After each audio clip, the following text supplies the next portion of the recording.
Hey, Keller Williams in town. Daniel Palmer here, Shelter Home Mortgage. Hope everyone's having a fantastic day.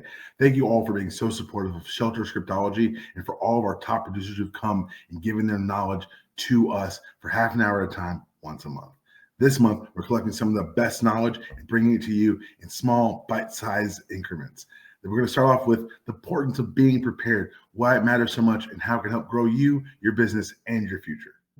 I think of scripting more as simply preparing for conversations with my clients. It's really not about memorizing the lines. It's more about being confident and clear when answering their questions. And I really had to shift my mindset around this because I was really in the beginning uncomfortable with the whole scripted idea. So and then what I realized too is by hearing the same questions from my clients or the same concerns from my clients repeatedly, knowing how to effectively communicate the answers to them actually was scripting, and then just practicing that. I call it something a little bit different. Helps my mind, helps my mindset. I remember having a situation with a client where all of a sudden I'm having this conversation with the client and I'm helping them get through their buyer fear and premature buyer's remorse. And all of a sudden these words just came out of my mouth and I kind of sat back going, well, who is that? Where did those words come from? And it was because I had practiced. So I just think the more agents can lean into training, they can lean into understanding the sales process and lean into what works, the better they're going to do and the better they're going to get at helping people make good decisions for themselves. I think when people don't have success with clients, it's disappointing, but I think people forget that So, as you get started in real estate and even as you continue in real estate, we know that the market is always growing and ever changing, right? So even though you might know the steps, how you talk about it and how you explain it is really important depending on who you're talking to. And so you need to be able to break things down in a way in which whatever client you're talking to is able to understand you, right? Because this is one of the biggest decisions that they're making in their life. So when it comes to scripting, I like to call it scripting and not role playing, which used to be a term that we would use because you're not playing a role, like you're a realtor, right? And hearing how different agents, realtors approach a situation, there's no one way of doing anything. Just one of the beauties of real estate. At the same time, hearing how others are able to explain things can help you craft your language that's a little bit more authentic to you and to your business, to your values, to all of that. The worst time to figure out what to say is like when it's actually happening. And although real estate has things that come up that are different, a lot of times there are things that have happened in the past, and maybe not to you, but to somebody else on the team. And so that's why it's really great to collaborate, because you'll never know when you're hearing somebody else script through something that down the line you're like, oh, hey, I remember that we talked about that one time, and now I know how to handle it because somebody has explained that to me. So we find it to be very beneficial. You've got to inject yourself into this thing, because otherwise, if you're not going to be an active listener, then what's the point of scripting in the first place? Mm-hmm. Absolutely. Right. You start with a leading question about them, and then I promise you eventually it'll turn around to be about you. I think one of the reasons why people are always a little bit hesitant when it comes to scripting is also because they're hesitant in picking up the phone to talk to their base. They're also hesitant in opening up their mouth to say that they are a realtor, right? And so this is all about confidence building, because you're so afraid that you're going to make a mistake or you're not going to be able to answer the question specifically, but you can always frame the conversation and have the confidence that you can explain the conversation, and you don't have to get down into the nitty gritty, because in those initial meetings, you're going to be talking about things in generalities, right? Patience for that is low, because I'm like, my G, write this down. Go back to the playbook. I've told you this before. And so listening is a huge part. And again, when you have practiced and you know what you're going to ask next, or you know what comes down in this conversation, that gives you the opportunity to listen to what the client isn't saying. Because there's sometimes the client is telling you, oh, I need 3 bedrooms, 2 baths. I've got a kid. We like to entertain, da, da, da. There might be little pockets of information unveiling what they really want in a house, right? Open concepts, they love to entertain, a good school, or anything else, when you're not only listening for what they're saying, if that makes sense. And it makes perfect sense. And it's more, it's active listening. It's not just saying, oh, I heard you. This is consultative selling, which is really asking a lot of questions, understanding what someone's needs are, what their desires are, and what they want to change in their life, so that you can properly advise them, and then letting them make the decision that's best for them. And that's that role of a trusted advisor is, I think, the way we need to position ourselves. But to do that, you have to really understand sales. You have to understand the sales process. You have to understand that selling is helping, and that it's something to lean into, not to lean away from. I think that one of the most important things you communicate in this meeting that happens once a month is that, like you said, selling is helping, but also the consultative part. Like, we're here to be advisors for a large decision. And I think one of the things that you touched on today was detach yourself from the outcome. If you lose a deal but keep the client, you're working the client, not for the commission. And I think that speaks not only to the spirit of service and helping of sales, but it reflects kind of the energy you bring to the office, the energy you try to kind of instill in the agents. And I kind of want to dig deeper into that for a second here. One of the best pieces of advice I got when I was transitioning into sales and kind of doing all like the how do I do this job, it was lead with your values so everyone can see you clearly. Yes. And Absolutely. I think you do such a very good job of not only instilling those values in the people in the room, but I know I want to be respectful of your time, Adam, but one last question is, like, when you find people who maybe they're just not like super motivated in the beginning, and maybe they just need to get cooked in the oven a little bit more before they're really ready to, like they need to buy first and sell later, because you'll never sell their house because it's full of stuff, or all the normal things, right? What's one of your like secret weapon go-to, conversations or whatever to help them kind of remember that stuff? Do you throw stuff? Do you guys have like a specific conversation that you kind of like, well, the reason why you called me in the first place was blah, blah, blah, or how do you kind of like get them excited about that kind of stuff again? Or how do you handle that? Yeah, so usually when people are timid or they have a long timeline is because they're either confused, either about the process, how long time takes and how long things just in the from contract to close take or anything like that. So I find that it's good for those people to start at the end. And people who say, well, we're not really on a timeline, we're on a month to month, that's like nails on a chalkboard to a realtor, right? To most realtors. But what I always say is, I love that. I think that's great, because what I don't want you to do is settle for a house and feel like you're not 100% happy with it. Now, finding the 100% home is impossible. There will be some sort of, things that you will have to settle on, as far as you might not have everything in a home, but that's okay, because no home is perfect. But ultimately, if you could wave a magic wand and be settled in a home and move in, when would that be? And usually people say, well, we're going on vacation this date, so I'd love to be in a home, let's say in 6 months.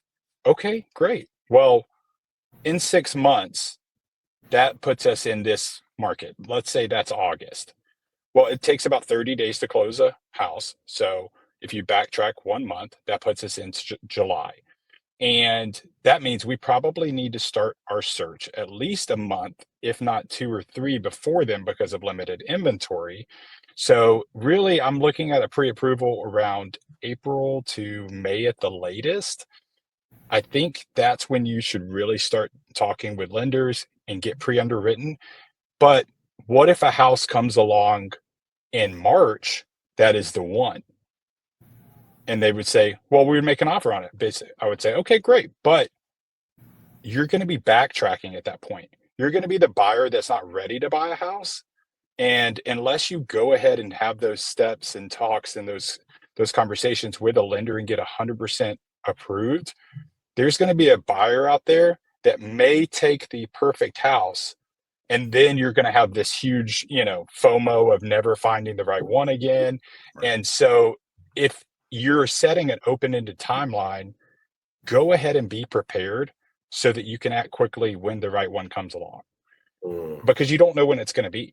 Right. And if the perfect house comes along and you're not ready because you set a false timeline that was just made up in your head because you didn't have a timeline, then you're just going to settle anyway, right? And the whole purpose of not having a timeline is to not settle. The best part of all this structure is how much confidence it gives you. I always like to say, when you give me a blank piece of paper, I don't know what to draw. But if you give me something to color inside of, I can be given all the freedom in the world. And that's how I feel about all this as well. The scripting is the structure, the colors, the vibrancy. That's 100% you and the confidence you bring. So I had my objections already set out, and every morning I would wake up and I would have my script along with all the objections that I knew that I was going to be faced with that day right next to me. And I just followed along. And as I kept saying the same thing, it just became more natural, and it worked. At the end of 2010, when I thought I was going to leave real estate, at the end of the year, I gave it another year, and 50% of my business came from those expired phone calls, and the other 50% came from my sphere. So it's learning those scripts and practicing them kept me in real estate. That idea of being able to think on your toes, as you just mentioned, that's what it's all about. There are times when, I'll get a question and I will be stumped, and yet I know exactly how to answer that. I don't know and I'll be honest with the client, I don't know the answer to that, and yet I know exactly where to find it. Give me a few minutes and let me go find it, right? So it's not about having the answers to everything. This isn't a magic pill that you take and all of a sudden, this is a continuous practice. And as you were asking, it is something I make time for. It's actually on my GPS, which is my goal setting plan for the year. It's part of a weekly practice. So understanding sales is just knowing what the process is and being able to take people from phase 1 to phase 2 to phase 3 so that they can get from point A to point Z and get where they want to go. And the entire time you're doing that, you're building that trust, you're building that bond, you're building that reciprocity to where I trust you, you trust me, we're working together towards this common goal. Right. And so, like, I had a situation last week where I had a client who the agent and I were working together perfectly, but the client, all of a sudden, I want to use this credit union. Well, I think it's a combination of the two, right? So number one, as a new realtor, because that's when you have the most lack of confidence, right? Like, I've never sold anything. I've never listed anything. I haven't had a client yet. You're still more knowledgeable than the average buyer and the average seller because you've taken a 75-hour course. Now you have to understand the practice of real estate.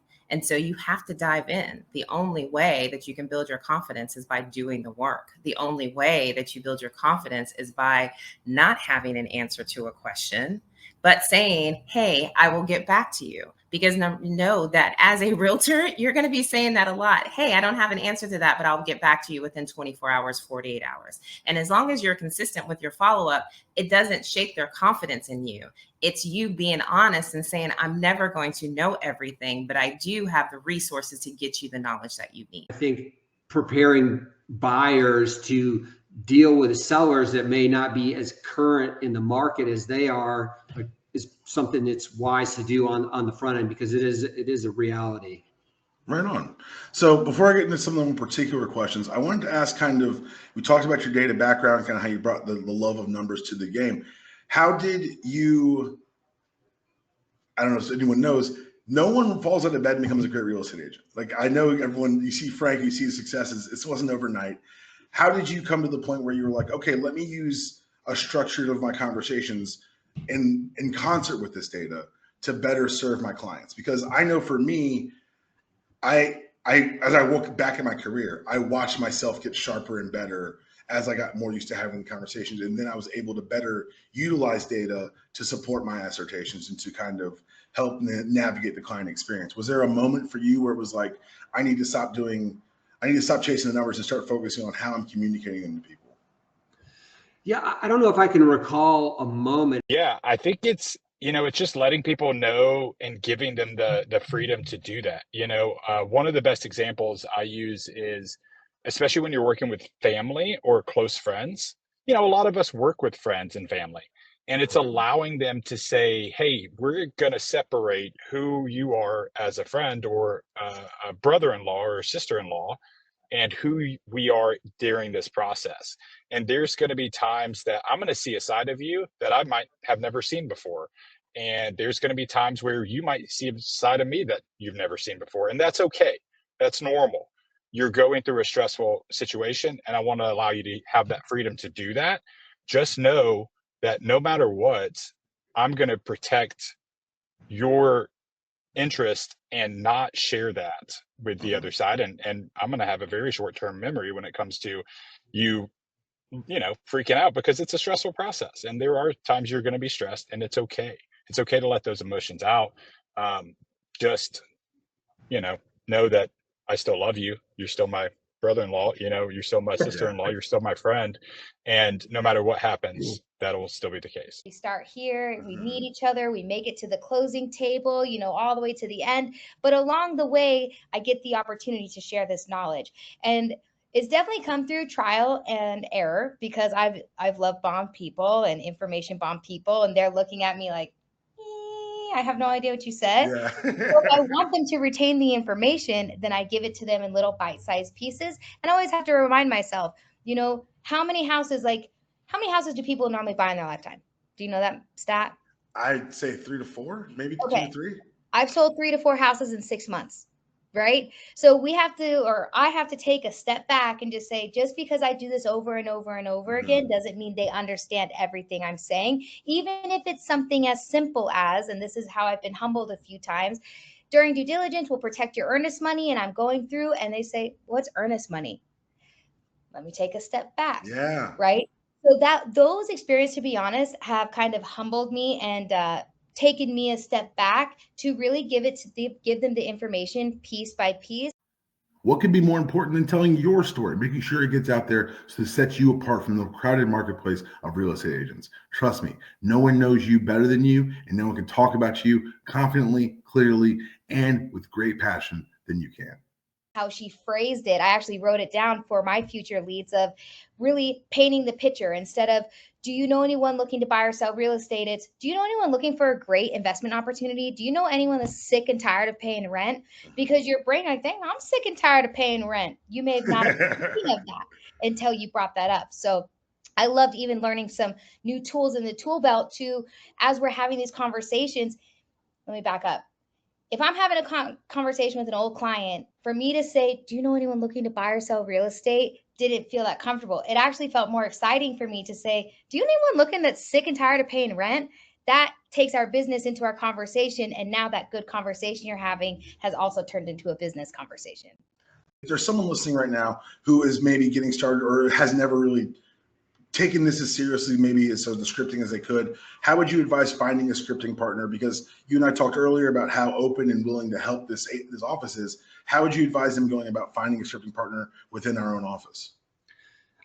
My advice would be is, if you're not doing it already, show up in person to the weekly team meetings, meet people, right? And then, right. And some of those people you're going to meet are in the same situation as you are. Maybe they're newer agents. Yeah. They're looking for a scripting partner. So the more people you know within the office, the more likely, either they are interested in getting into scripting with you, or they might know someone who is. So you got to show up, right? It's amazing how revelatory. I think what gets agents in trouble is they have this information and they just vomit it, right? They just don't know when to stop talking. Right. And I think that's why scripting is so important, because obviously you're practicing on other agents. And so they can say, okay, listen, those were really good points, but you really need to take a pause.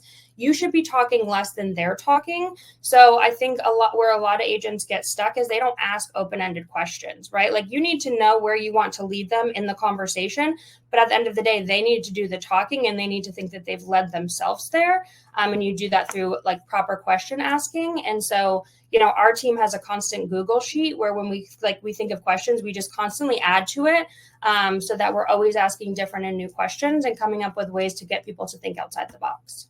The market is full of agents that started sometime after 2012, which means they've only worked in up markets through mid 2022. So the transition to a more challenging market is more difficult when you don't have the skills. If you worked before 2012 and you worked through 2008 to 2012, you probably have a different set of skills. So then it's just remembering the skills that you used to use and dusting them off and putting them back into practice. But we have so many agents that started after 2012 that I felt like there was a need to bring some sales training in, because I was listening to conversations or doing consulting appointments with agents, hearing what they were saying and the challenges they were having. It's no different than those clients who want to wait till the rates go down. We don't have a crystal ball that's going to guarantee us that the rates are going to go down at all. You know, the risk in waiting is that today, what's the rate today? 7. Okay. So today they have the ability to lock in their cost of living for the next 30 years. If they take a 30-year loan, right? Right. If they're going to wait, they could be locking in their cost of living next year at 7.5% or 8%. We don't have a crystal ball. There is too much risk in waiting, regardless of the interest rate. Regardless of the interest rate. At the end of the day, you have to live somewhere. And it's not like our rental prices are going down. One of the things that I did, I had a scripting partner, and we would call each other every morning, I think at like 7 o'clock in the morning. And for 15 minutes, we would take turns being agent / client, and we would each, you know, I would share, okay, this is who I'm calling today. This is what I could use some help with. Say I'm calling expired. So my partner would act like an expired, you know, seller, and would throw 3 objections at me. We always did 3 so that we could handle getting the no. And then the other rule was we always won the appointment. So you left scripting, you know, our practice together, like, we won, we can do this. Right. We gave you the confidence to go into the office and start, you know, dialing the phone. Again, thanks for coming. Thanks for listening. And thanks for being such a huge part of Shelter Scriptology for the first half of this year. Now ask yourself, the last half of the year, what do you need to be successful? How do we get your story out there? Give me a call. Let's sit down, figure out different ways to not only tell your story, but find your story and determine what makes you so unique in today's market.